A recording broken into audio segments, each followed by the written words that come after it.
Welcome to Three and Out with Jason and Kevin. I'm Jason. That's Kevin. We are on the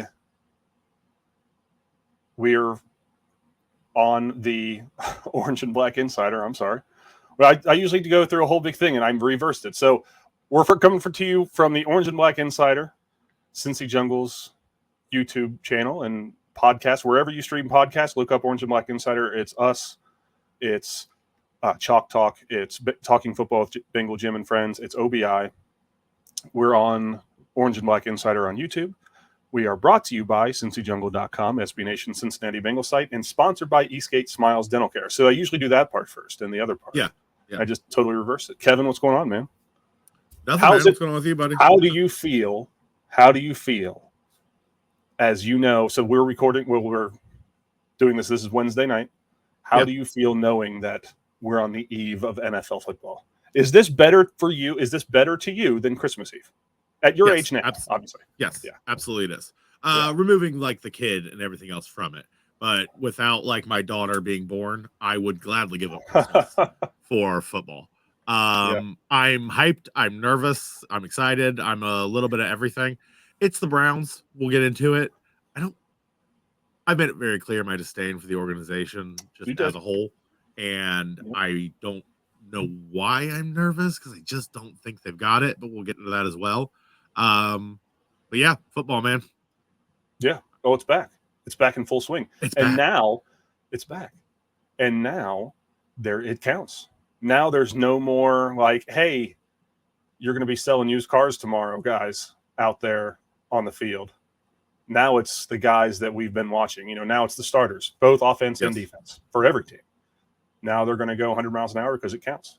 It means something, which is exciting. Very exciting. It is. Better than preseason.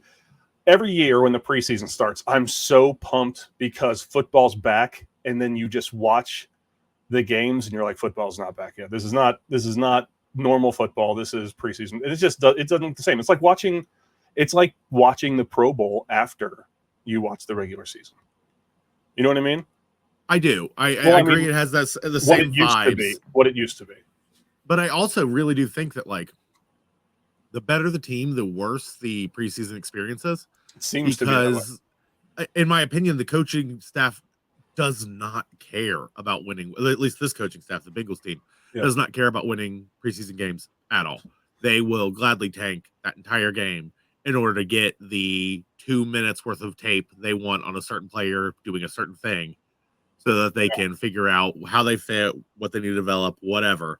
So since we don't know what their goals are when they're doing that, we're sitting on the outside just watching really, really bad, boring football. Yeah, it is. And so you have a point that the better the team, the worse the preseason experience is. And I think that that's for two reasons. One is because the better the team, you don't need to play your starters. You know who's going to be every single position, every single person on the Bengals team that's starting. We knew who they were before.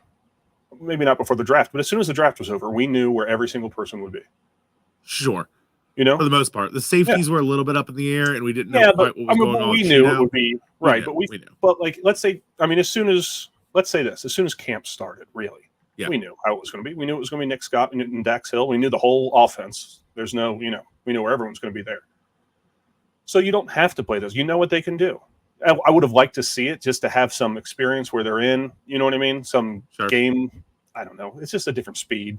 I feel like it's easier to kind of ramp up than start your car in fifth gear. You know what I mean?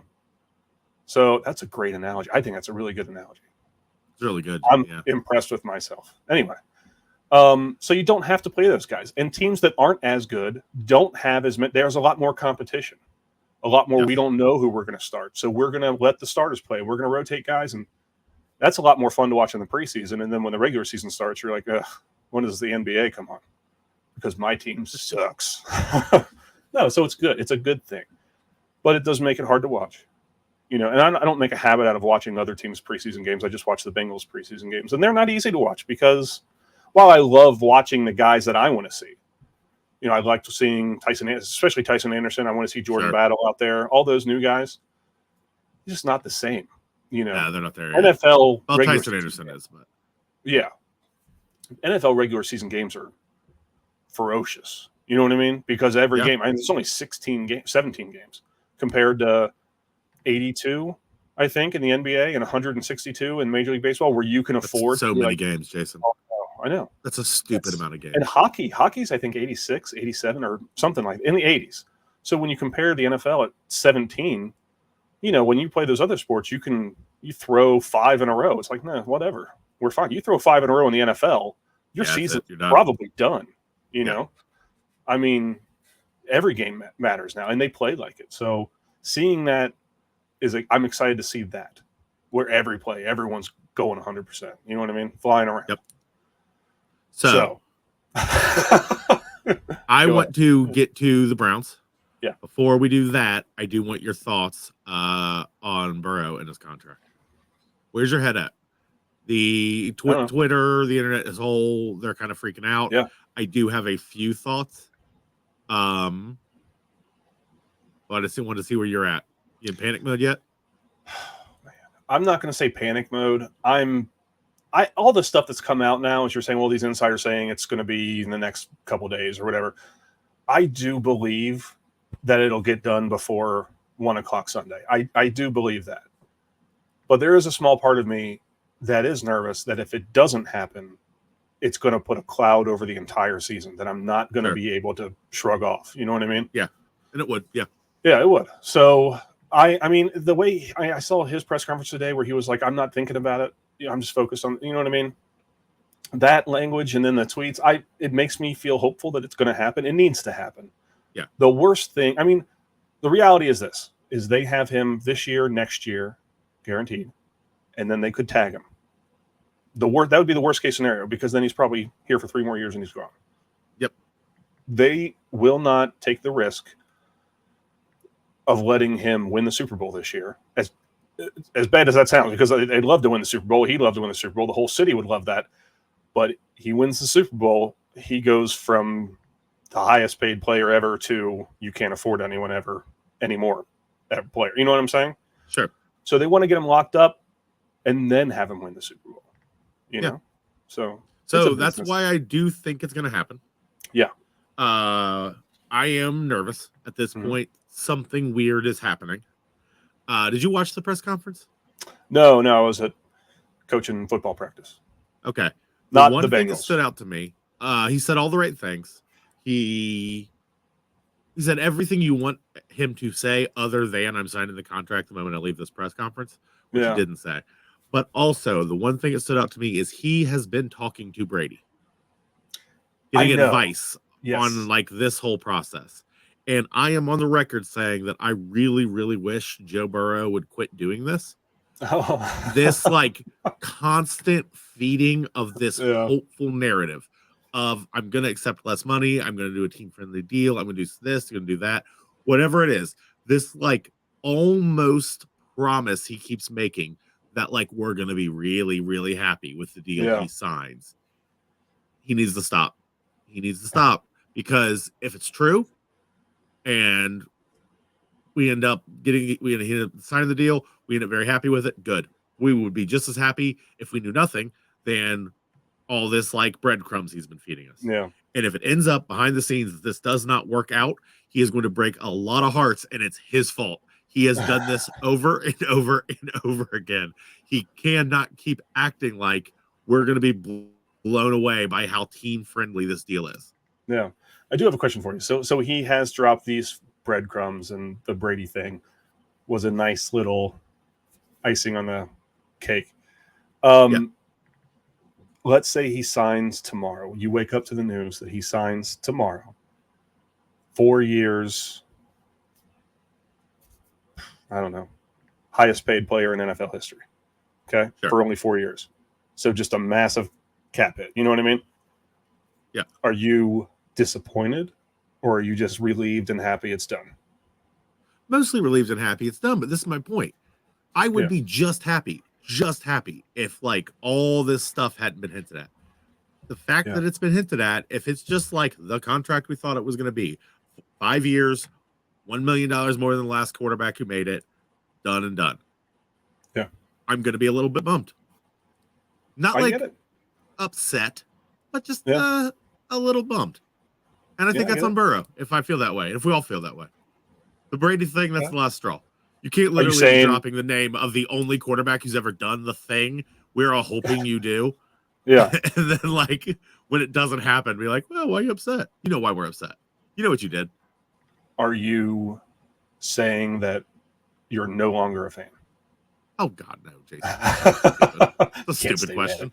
You can't stay mad at him. You know it. I'm a little bummed. I don't care. I'll be a fan for the rest of my life. I was a fan through the bad years, man. I know. But yeah, that was it. I just wanted to delve into that. Sure. It's the only thing anybody's talking about. We're not even talking about the Browns game. If you're like following Twitter and stuff, no one's even talking about the Browns game. It's still all Burrow contract. Yep. Which I do think kind of shows what we all think of the Browns just collectively. But whatever. All right. Commercial break. Come back when we talk about that game. There we go. Eastgate Smiles Dental Care is a warm and welcoming environment where expertise and customer service come together. As a local business, they love helping their fellow Cincinnatians manage their oral health and achieve a perfect smile. They pair the latest technology with years of experience to give you a smile worth showing off. They are dedicated to quality and convenience and can even perform dental crown procedures the same day in most cases. You like your smile, but they are here to help you love it. They personalize your care and match your needs. Call them today at 513-528-1150 to learn what they can do for your pearly whites. Sunday, September 11th. Right? Yep. Yeah. Sunday, September 11th. No, that's Monday. Sorry. Sunday, September 10th. Cincinnati Bengals take they'll take a plane, but anyone from Cincinnati going to the game will drive right up I-71 through Columbus to Cleveland, a mistake on the lake, and watch the Cincinnati Bengals play the Cleveland Browns in whatever their stadium's called. I have no idea what it is. For game one, again, for the second year in a row, they're opening up against a divisional foe. They're favored by 2.5 points. I think that was the last line that I saw, and that and if you take away home field advantage, which the home team gets, which is 3 points, it's like they're favored by a touchdown or 2 field goals, basically. So I'm going to ask you a question. What's one matchup you're super excited to see during this game? No matter what, it's wherever Myles Garrett ends up. Yeah, he'll be mostly over Orlando Brown. I wouldn't be surprised if they kicked him over and put him over Jonah Williams a little bit.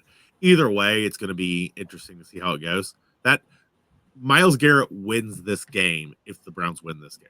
It's the only path they have to success. I really do believe that. That's not to say the Browns aren't a good team. They are, on paper, a pretty good team. Yep. But you cannot beat this Bengals team without pressuring Joe Burrow to a pretty healthy extent, especially with that calf injury. I think he's good to go. I think he's 80%, maybe 90%. But with Myles Garrett, 90% is not good enough. He's going to take a hit or two.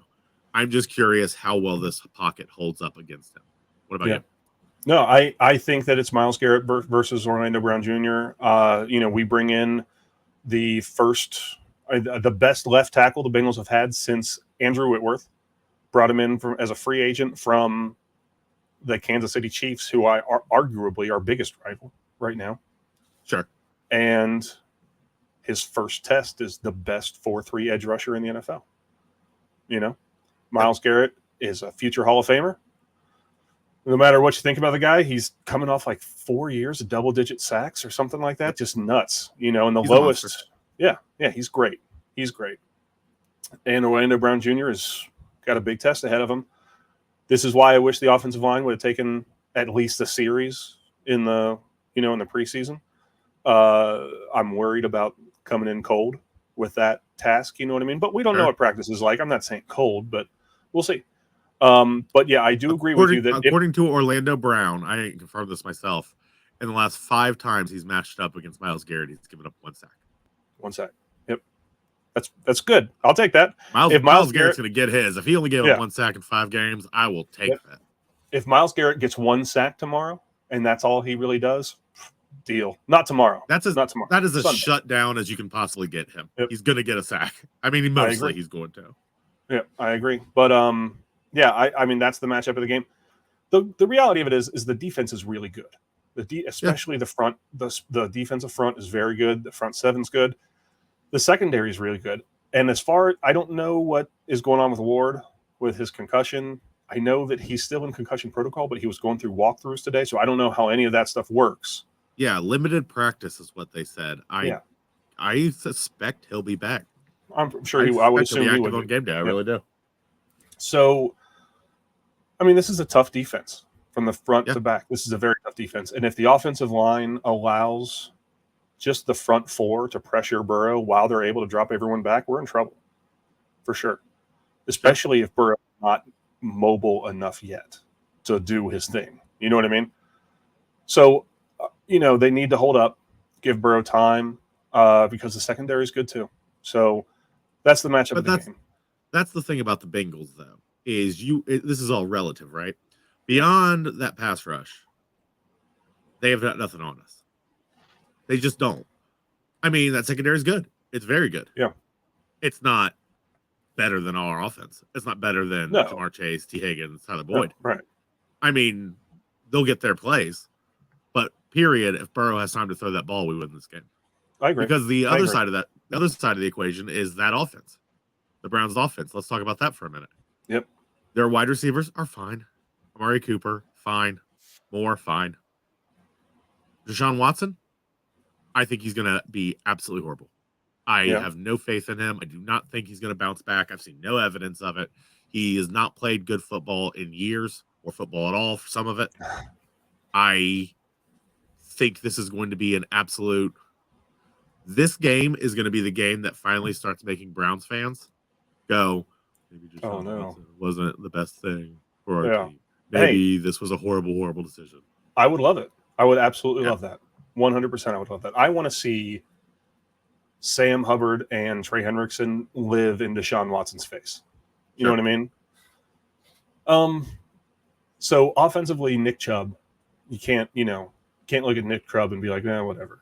He's one of the best running backs in the NFL. But but you can if you've got DJ Reader on that field. No, I know. That's what I'm saying. So DJ Reader's the best run-stuffing nose tackle. That's another great matchup. DJ Reader versus Nick Chubb. But, the Browns got a good offensive line. It's all going to come down to Watson. Is what does Watson do? You know what I mean? If I'm the Bengals, my game plan is to just make Watson win the game. I'm going to take away Chubb the best I can. I'm going to shove the ball in Watson's hand and say, you better win it. If you're going to win it, you better win.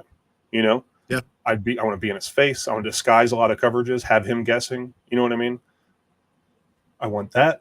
And then on defense, that's the defense. On offense, it's score often all the time. Now, if I'm the Browns, I want to run the ball, keep Burrow on the sideline. You know what I mean? Where he can't hurt you. Run the ball, and run the ball. And then Deshaun Watson game manages and then pressure Burrow when he's on the field. Yeah, but they're not going to be able to do that. They're not going to be able to run the ball like that. No. DJ Reader, we have shut down every major running offense we have encountered. Yeah. I mean, literally since Lou Anarumo took that job, that has been the one consistent. I mean, all of it's pretty consistent. You know what I mean? Like, at this point, I have zero fear of all these big running backs. Derrick Henry, Nick Chubb, et cetera, et cetera, et cetera. We shut down runs. That's what we do. Yeah. And if Deshaun Watson has to throw that ball, I don't care. I mean, let him do it all day. I think he's trash. I think he's going to keep being trash. I think like I said, I think this game ruins all Browns fans, like, emotionally for the rest of the season as they start to realize, oh God, what did we do? Hey, like I said, I'm all for it. If we come out and we're sitting starters in the fourth quarter because we're winning, that would make me very happy. Very happy. It's an AFC North game, man. They're ugly. All the time they're ugly. Yeah, they are. I might be overconfident. I just say, it's the Browns, man. I don't care about the record versus. I don't care about any of it. They're a trash organization. You know what I mean? Like, even like the defeats we have at their hands, it just feels like the coin flip went weird. Yeah. And it's always going to circle back around. The odds are always going to even back out to the fact that they're trash and we're good. Like, I know I'm just talking a lot of like shit here, but like, it's how I feel. Like, I really do. I get it. It's the opening game against a division rival, and I should be nervous, and I'm just not. Yeah. Were you That's it. nervous last year with Pittsburgh? Yes, I was. Okay. Yeah. I mean, because again, division rival, and while I hate Pittsburgh, I do at least respect them. I do at least think that, like, just look at the history, look at that team. It's always at least a pretty good team, sometimes a very good team. They have always been coached well. They've always been able to put like players on the field, and at least like no matter how injured they are, no matter what their roster looks like, they always have the potential of winning almost every game they're in. And the Browns are the worst organization in the NFL, literally for the entire time I've been alive. Yeah. Let me say this. I think this is very telling, right? If the Bengals win the division this year, they'll be the first team to win the AFC North 3 years in a row. It's never happened. Okay, which is crazy to think about. Like through Pittsburgh's dominance with Big Ben and stuff like that, you would have thought, Sure. They would have, or the fact that Joe Flacco won a Super Bowl and with the Ravens defense, they would have won it. Nope, no team has ever won it more than twice in a row. Having said that, it's almost mathematically impossible that the Browns have never won it. Yes. You know what I'm saying? Like the fact that they haven't won it, but the fact that they haven't, it just goes to show that like one of these other 3 teams should have won it 3 years in a row. You know what I mean? Yes. But like my favorite stat is that the Titans won the Yeah. AFC, won the AFC North more recently than the Browns. Yeah, more recently than the Browns did. Yeah. Oh man, that's good. That's good. So yeah, and then I love just want to address people love real quick. People like to throw around those like stats, like no one's ever won the AFC North 3 times in a row. That doesn't matter now. It's like what are the odds I flip a coin and I get heads 3 times in a row? Not great. But I've already flipped the coin twice. I've got heads twice. Now I flip a coin a 3rd time. What are the odds I get heads? 50-50. Yeah, I know. Right? So it's back to square one. We're the better team. Anything could happen. But I'd put money on us and half. Actually. I would too. I have to. I have a 16-game parlay for week 1. I'm about to do that. I want to do not that. I want to do who wins every single division. Oh, okay. There you go. You can get like crazy odds, dude. Oh, I know. Yeah, I did a 16-game parlay every game this week. I picked, put $5 on it, and if I win, it's $150-something thousand. So if I lose, that's $5. If I win, awesome. So yeah, and then you let it ride for the next week. Yeah. Right? All right, listen. House, man. Yeah, I know. All right. I want a game prediction, but I want a couple of different predictions. Okay? Prediction number 1. Which team scores first? Bengals. Prediction number 2. Touchdown or field goal first? Touchdown. Who? It's going to be Mixon, either on a short little pass, just because Myles Garrett's coming at Burrow, and that's what we got, or he's going to cram it in because we're like on the 1 yard line or 3rd and inches or whatever. But it's going to be Joe Mixon. And then if you had to pick who the player of the game is, who's going to be the player of the game? Joe Burrow is the obvious candidate because he wasn't really injured. He at least was injured enough that we're all kind of wondering how it's going to go. Also, he's always started slow with every single preseason, with every single season he's been in because of, COVID, appendix, whatever, his knee. So this might be his first time we hopefully get to see Burrow open the season at least like 80%, which is more than enough to destroy the Browns. And I think the tone he's going to set is going to make him player of the game. Okay. All right. What about you? Where are you at? Okay. Oh, wait, I want to know. First, final score. Last one. Final score. I don't know, but we're going to beat them by at least a full touchdown. Okay. All right. So, at least 7, maybe more. Okay. Cool. I'm calling. I really do feel this way. I'll eat my words if it goes a different way. Yeah. But I don't think it's going to be that close. I am going to say first score. First score, Bengals. Okay. Pick 6. Okay. Right? Cam Taylor-Britt. They're going to get the ball. Cam Taylor-Britt's going to bring it back to the house. Now that All right, almost never happens. So you were I really know. like, what's the I expression? know. Throw I'm your really hat going the out on a this limb one. there. Yeah. Yeah. Really going out on a limb on this one. But I'm going to say pick 6. Okay. If it Okay. happens, man. If it happens, wow. Oh, All God, right. I'll lose my mind. I know. Especially Cam Taylor-Britt, man. Oh, I I know. am so I'm ready pumped. for what I think is going to be an insane season from that guy. I am so ready for it. And if you want to like start me off week 1, just like jumping out of my chair like that, like, Yeah. oh man, it'll be a good week. Yep. So he's going to jump her out, pick it off, take it to the house. Right. If I'm going to pick a player of the game, I'm going to say it's going to be Joe Mixon. Okay. You think he's going to come back angry? I think he's going to go nuts. I think he's going to run angry, and he's going to have that line in front of him.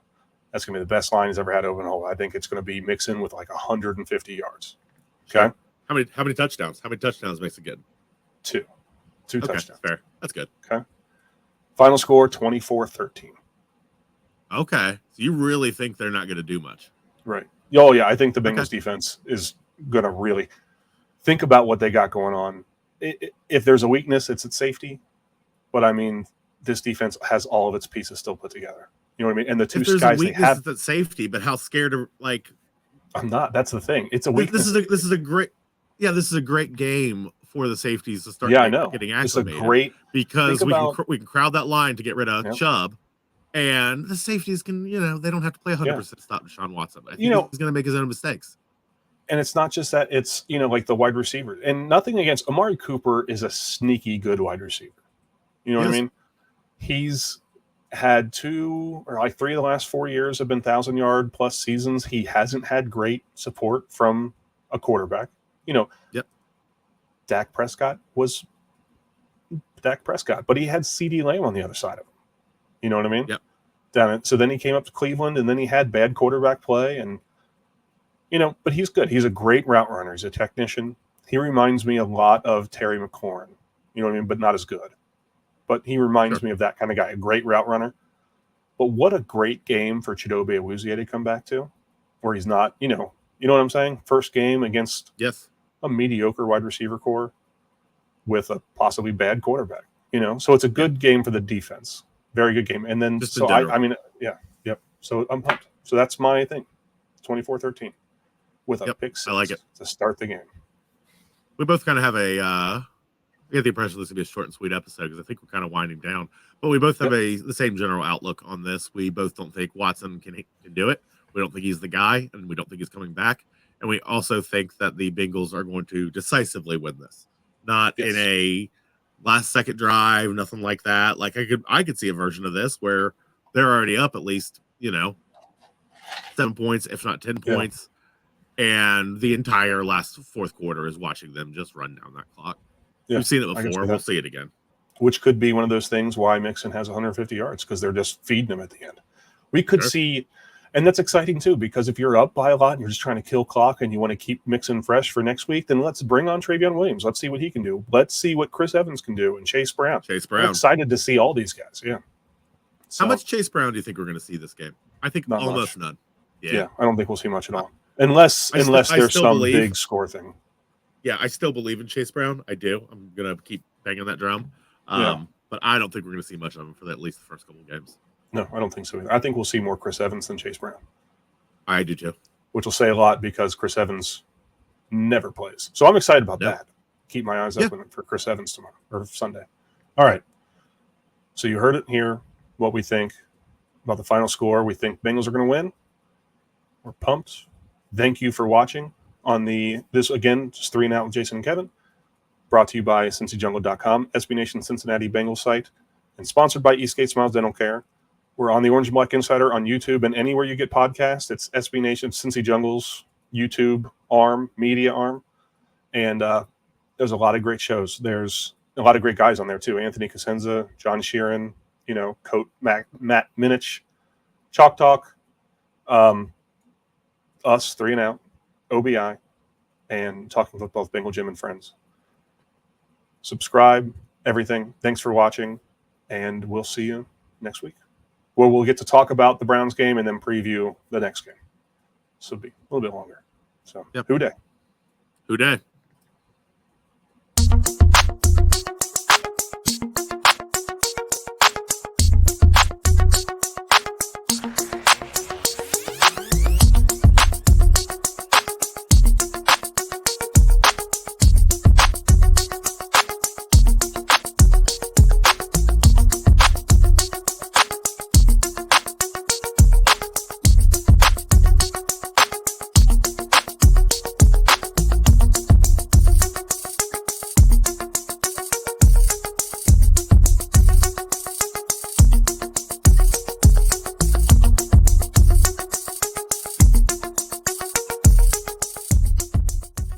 great.